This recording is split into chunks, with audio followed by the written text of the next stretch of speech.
Well, now we've got the solar panel on the roof, the next thing is to get the electrics installed, because the solar panel's producing power but it's got nowhere to go, which in long term damages the solar panel. But before I can install the electrics, I need something to put the electrics in, which is going to be our cupboard inside. Behind the driver's seat there's going to be like a little tiny couple of kitchen cupboards which will have the battery and the rest of the electrics in the bottom of. So before I can do the electrics, I need to make a cupboard. We went shopping the other day, and after much deliberating on what to get, we ended up getting some timber board, which is quite a nice wood finish, because what I didn't want to see if I made the cupboards out of ply was I didn't want to see the end grain of the ply like that. So the bits that matter are going to be this timber board that you see, because that will stain up and look lovely, and then the backs, insides and bottom of the cupboard will be ply. This is the old floor out of the van, so I'm going to reuse that because that's good decent 12mm ply. Waste not, want not. I've got some kind of rough sketchings there with some sizes on and stuff, which has took a lot of deliberating and a lot of working out, because I'm not that proficient at woodwork. So we shall see how this turns out.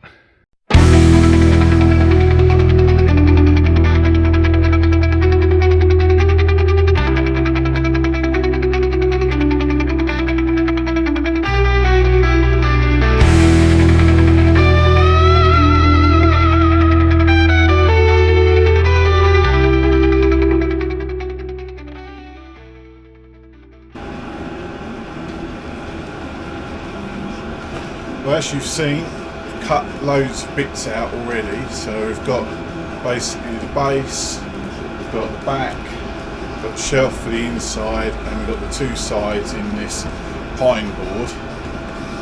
The way I'm going to hold this all together is to glue it and screw it, but I've got this device here which is called a pocket hole jig, and what that does, see here I'm testing some,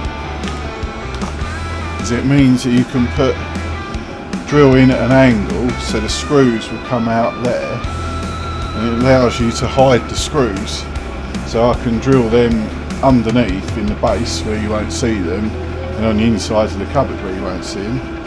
So the next job, this is the base, so the next job is I need to put some pocket hole screws in the underside ready for it to be screwed to the sides. Flip this over the other way. Put the jig on.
So that's the pocket holes done in the base of the cupboard.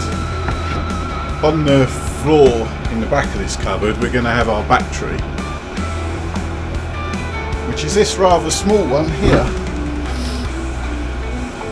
which we'll explain later why we've gone for one this big. But we need to consider before we build the cupboard how we're going to hold this battery in there, because it's a huge great lump. It is a lithium battery, so it's not as heavy as a lead acid, but it still weighs some, and if you're braking hard or in an accident, you don't want this thing flying around, do you? So what I'm going to do is I'm going to put some 18mm marine ply around the edges like that, which will stop the battery from wanting to slide backwards and forwards, and give it a proper location, if you like.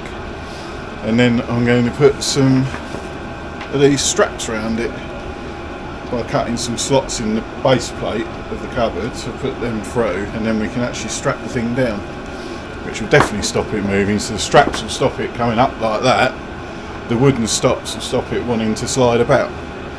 So that's the plan as it stands. And if we get it back to the back of the cupboard,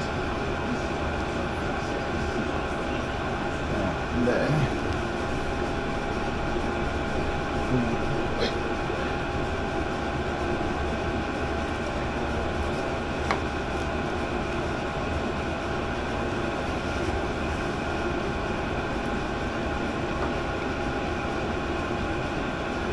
like that, and then this bit at the front of the cupboard we create a pocket for some storage, basically.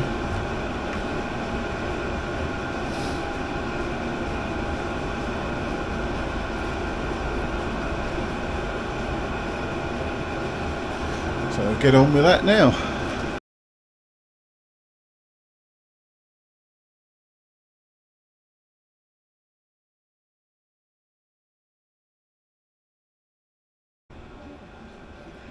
Slight interruptions to the proceedings there. Sorry. We've got an aardvark in the room. He's supposed to be a bull terrier. This is my first ever attempt at making a dog, memory dog, basically. An aardvark? An aardvark, yeah. So this is supposed to be our old dog Vinny. He's made out of his bedding. And he was a bull terrier, a white one. But it's the first time I've ever done anything like this. But actually, it's not stitched up or anything yet, I've just put some stuff in it. But actually, it's not as bad as I thought it was going to be. No. It could do with like a little heart embroidered nose. Yeah. But for a first attempt, it's not far off. I'm quite pleased with that. What do you lot think? Aardvark. Aardvark. Oh, it's a bull terrier.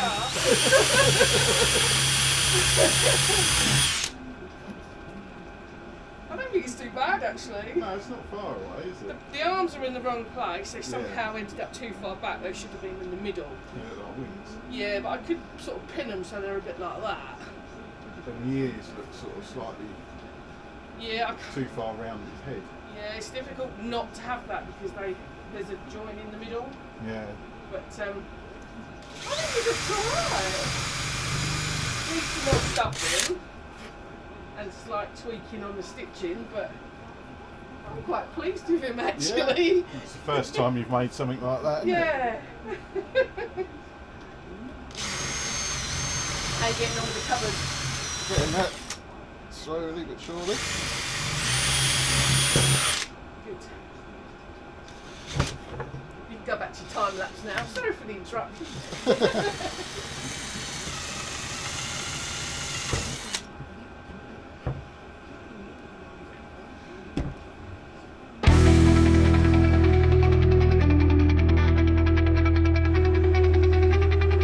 So as you've seen, I've cut some slots in the bottom of the wood. So we've now got these straps through. That one's back to front, which is not good. Don't want that, because the buckle will be rubbing on the battery. We better turn that around.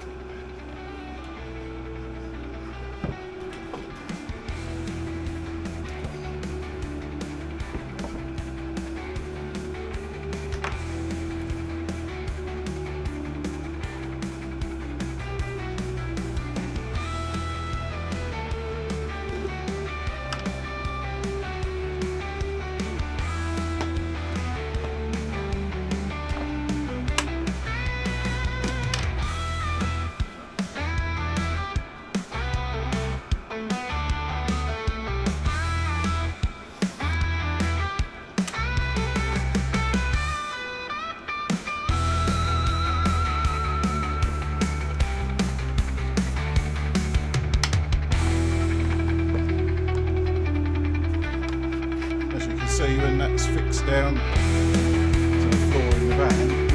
That's not going anywhere. That'll do the job. Time to get on with assembling the rest of the boat. The next thing we've got to do is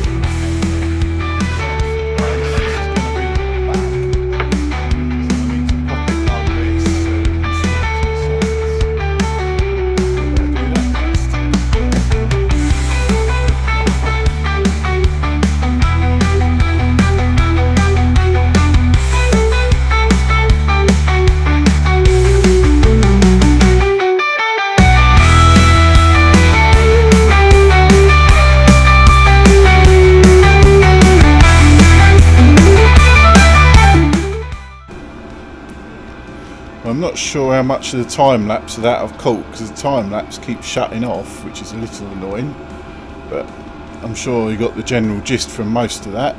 Well, here's the carcass. It's looking a bit more like it, isn't it? You can sort of see the finished article starting to come to life. So in there we've got our battery mounting area. We can put a false front on this bit, and then this will become a storage pocket. Shelf here, which that will become clearer later on what that's for. The next job is I'm going to create a drawer to go in here, which I've just been figuring out and drawing out and working out the measurements, which down there.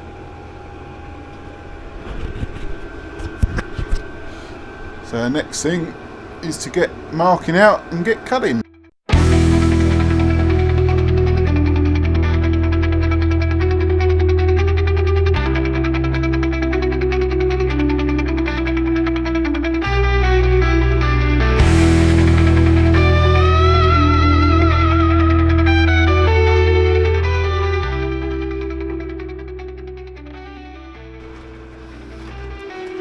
I'll show you the progress so far.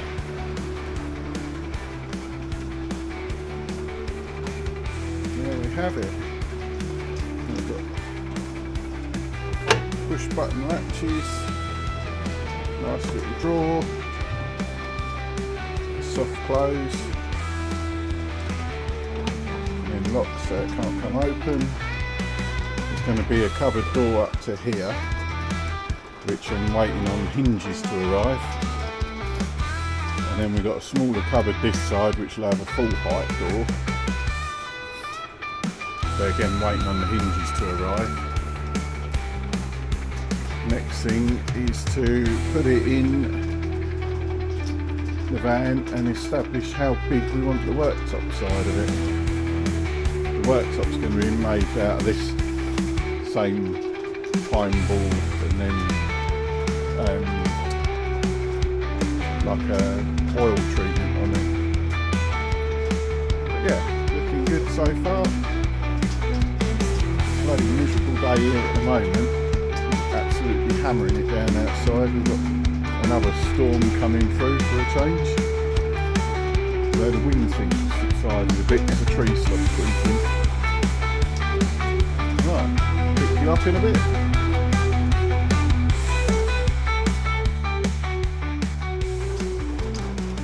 Well, as you saw in the time lapse, I got the worktop cut out to the right width and the right length that I want, but because the cupboard's stepped, I need to cut this section out here, but I don't want in this corner here, I don't really want a square, so I was thinking about the best way I can do that. Obviously I could run around there with a jigsaw, but my jigsawing skills are not that great, so what I've come up with, I think the best plan is if I use a 32mm hole cutter there, which will give me the radius that I want, and then I can cut in up to that and in from there, and that should give us a nice neat curve hopefully. Fingers crossed this goes right, otherwise I might experience the wrath of Fiona.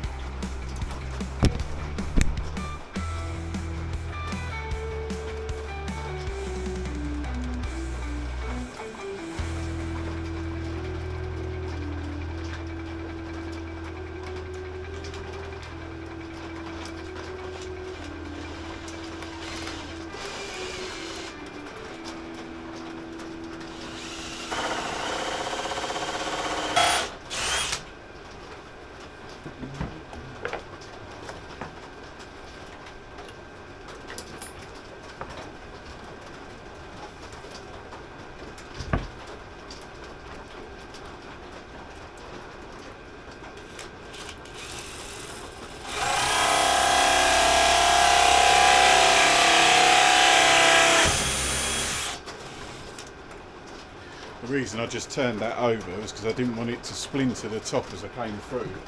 What I should have done was pilot hold it, turned the wood over and then gone through from this side to start with.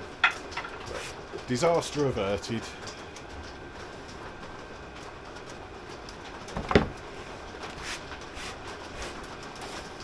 Right.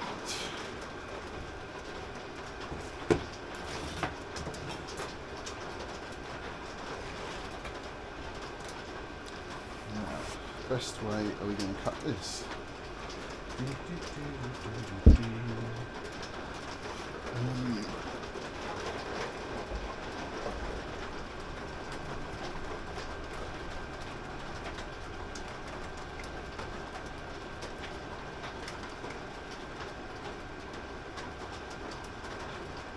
I think we'll go with the track saw. Let's move you around so I can get to that without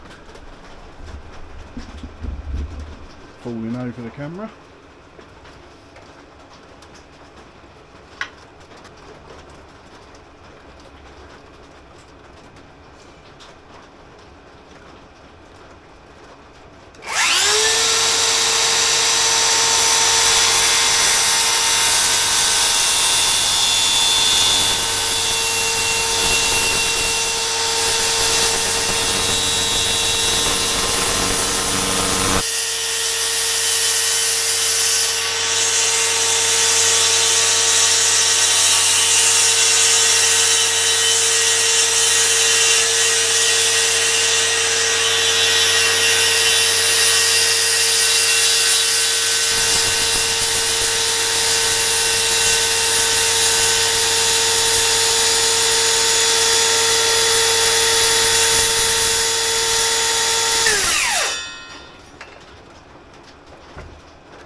Finish off the last little bit with a hand saw because I can't come any further this way without going into what I don't want to cut.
Too bad, a bit of a sand up,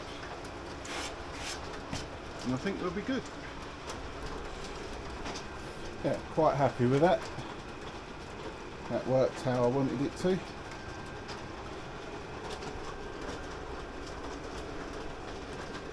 Next thing, I guess, try it in the van.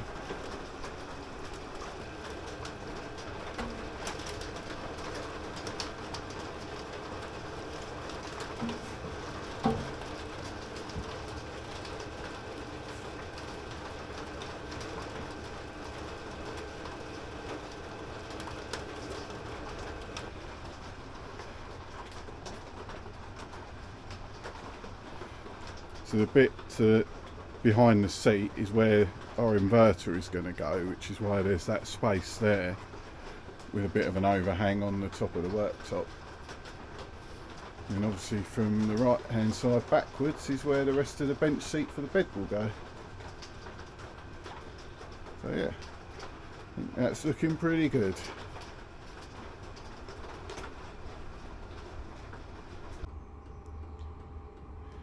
We've got the doors and everything on the cupboard.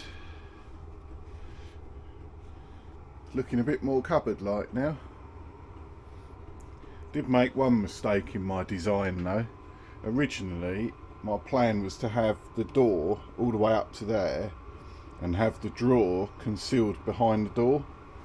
The only problem was, because I've made the drawer out to here, what I didn't think about was the fact that when you open the door,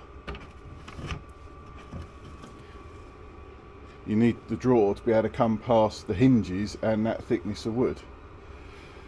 But we got around that by shortening the door and making the drawer front wider so you can't see the rungs. But got a nice decent deep drawer. We can actually stand mugs in there, which is handy.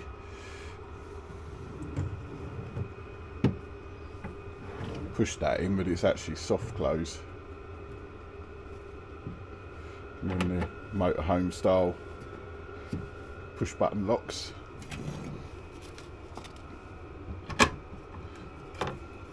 And the same for that one.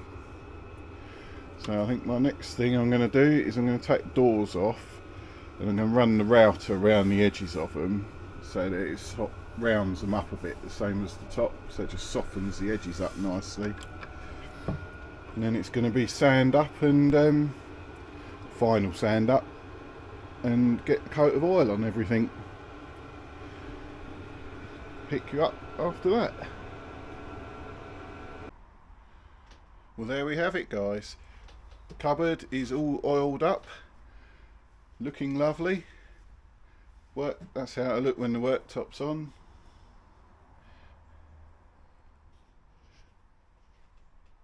I'm sure some of the if any carpenters are watching this, they're probably cringing, but I'm quite happy with what I've achieved. I think it looks the business. Now to get it in the van. Well, the last thing you saw was the cupboard all together, and I said the next thing is to put it in the van, which it was, but also it's to connect all the electrics up, which we've not really discussed yet.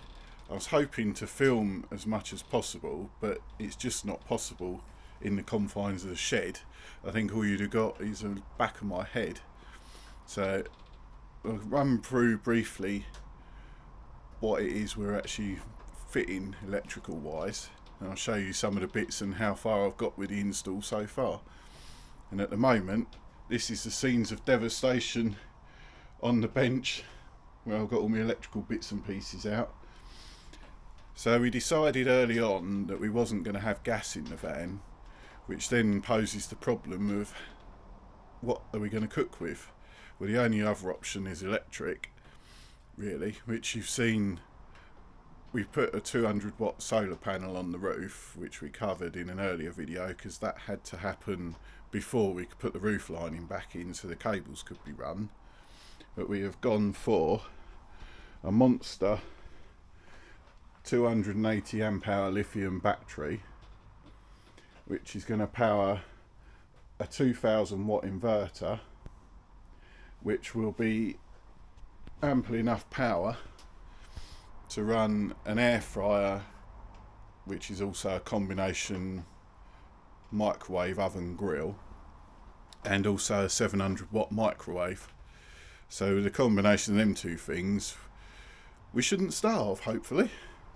We gave this lot a test run on the bench the other day, which was quite amusing. I should have filmed it really. We had the air fryer all set up and ran it empty for 20-30 minutes, and it took the battery down about 15% on power, and that was it. So I think we've picked the right setup, because we tried it on a power bank and it just flattened the power bank in 10 minutes. It was not up to the job at all. So also we've got, as well as this stuff, we have to fit a controller for the solar, so it regulates the power coming in from the solar panel to charge the battery. But it also, I managed to get one that's a combined unit, so it also connects to the engine battery, so when the engine's running, the alternator will charge up the big battery, but it's all regulated down to about 40 amps going into the battery. So it's quite a clever unit. The big inverter, that actually came with its own cables, so we've got these monster cables with a built-in fuse box and everything ready to go, which is handy. So yeah, that lot's all got to fit in and around the cupboard. Let's go and show you what else we've been on with.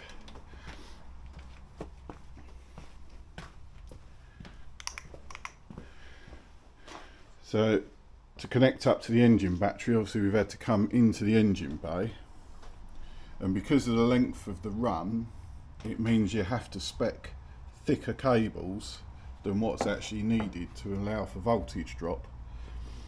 And we've also got a 50 amp breaker right next to the battery, and then I've had to strip out all of this lot to get in through the bulkhead, and then the wire comes in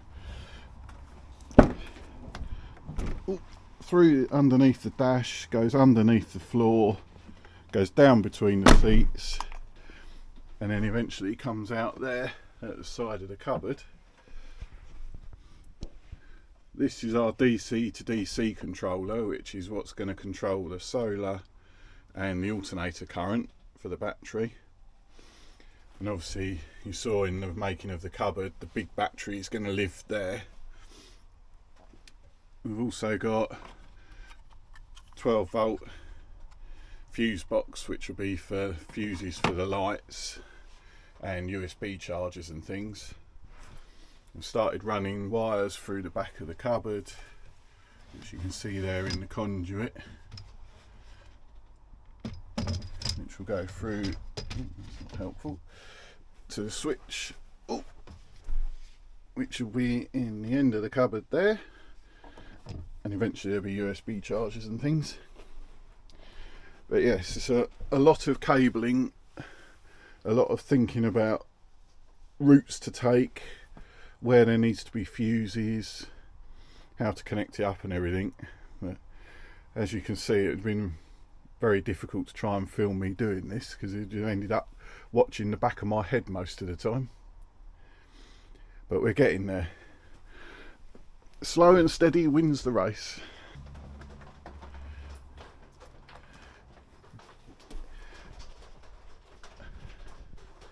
And we now have lights. Let there be light.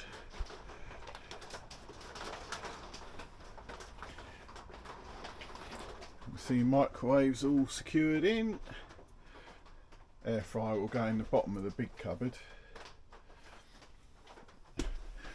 And we've got the inverter tucked around there. DC to DC charger up the top. Fuse behind, and a trip. And a big battery in the bottom of that cupboard. There we go. I'm really pleased with the cupboard, but apparently the boss isn't happy. She doesn't like the colour. She wants it to be darker to match the floor. So that may well be changing. She's also not happy because the inverter is round that way. But that's tough, because that's the only way it could go. She wanted it to stand up on its end, but I've got so much other stuff which you can't really see up above it.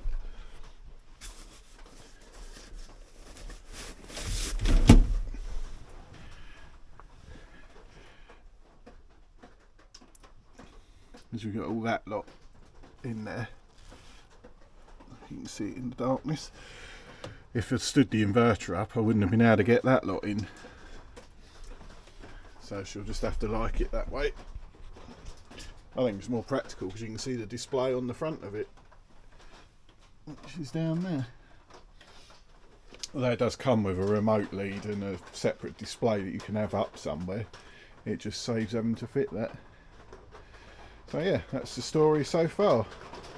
I've got a dimmer switch coming, which we're going to put somewhere on the panel up the back, so that the back two lights, we can control them on a dimmer for when it's the bed area. and then these two will be wired up on separate switches, so you can just have the two over the kitchen on or the outer two on. But we need to use the van this weekend, so I had to get it back together to a stage where we can use it. So the next, when we get back onto this project, we'll be making the bench seats come bed at the back, will be the next thing. But yeah, looking good, I think. You have to let us know in the comments what you think. Should we leave the colour of the wood like that, naturally oiled, or a darker oaky effect to match the floor, which is what the boss says.